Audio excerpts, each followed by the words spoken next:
எல்லாத்தையும் விட்டுட்டு ஓடிடலான்னு தோணுதா? ஒரு நிமிஷம், அந்த முடிவை எடுத்தது நீயா இல்லை உன் பயமா?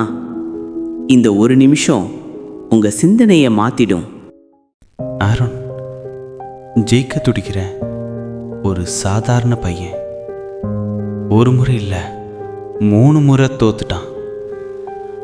உலகமே அவனை பார்த்து சொன்னது உனக்கு ராசி இல்லடான்னு. கண்ணாடி முன்னாடி நின்று அவனும் அதே ரிப்பீட் பண்ணிக்கிட்டான். நான் எதற்கும் பயனில்லாதவன் போல. மனசு வெறுத்து போய் ரயில்வே ஸ்டேஷனில் ஒரு பெஞ்சில் தனியாக உட்கார்ந்திருந்தான். அப்போ ஒரு பெரியவர் அவன் சோர்வான முகத்தை பார்த்து கேட்டார், தம்பி, உள்ளுக்குள்ள ஒரு குரல் கேக்குதுல்ல, அது யாரு?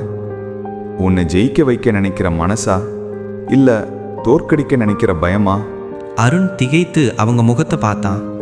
அந்த பெரியவர் மெதுவா சொன்னார், மனசு என்னைக்குமே நிப்பாட்டுன்னு சொல்லாது, இன்னும் ஒரு முறை முயற்சி பண்ணுன்னு தான் சொல்லும்.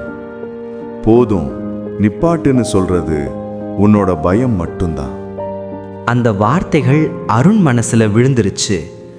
சத்தம் போடுற பயத்தை மியூட் பண்ணிட்டு மெதுவா பேசுற நம்பிக்கைக்கு கவனம் கொடுக்க ஆரம்பிச்சான். உன்னை தோற்கடிக்கிறது சூழ்நிலை இல்ல, உன் பயம் சொல்ற பொய்ய நீ நிஜம்னு நம்புறது தான். இப்போ ஒரு குவெஸ்டின் கமெண்ட்ல ரொம்ப ஹானஸ்டா எழுதுங்க. இப்போ உங்க காதுல கேட்கறது நம்பிக்கையா இல்ல பயமா? இந்த உண்மையை உங்க ஒரு நண்பனுக்கு ஷேர் பண்ணுங்க.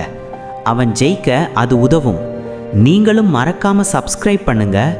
உங்க ஒரு சப்ஸ்கிரைப் எனக்கு இன்னும் நிறைய இத மாதிரி ஸ்டோரிஸ் ஷேர் பண்ண உதவும்.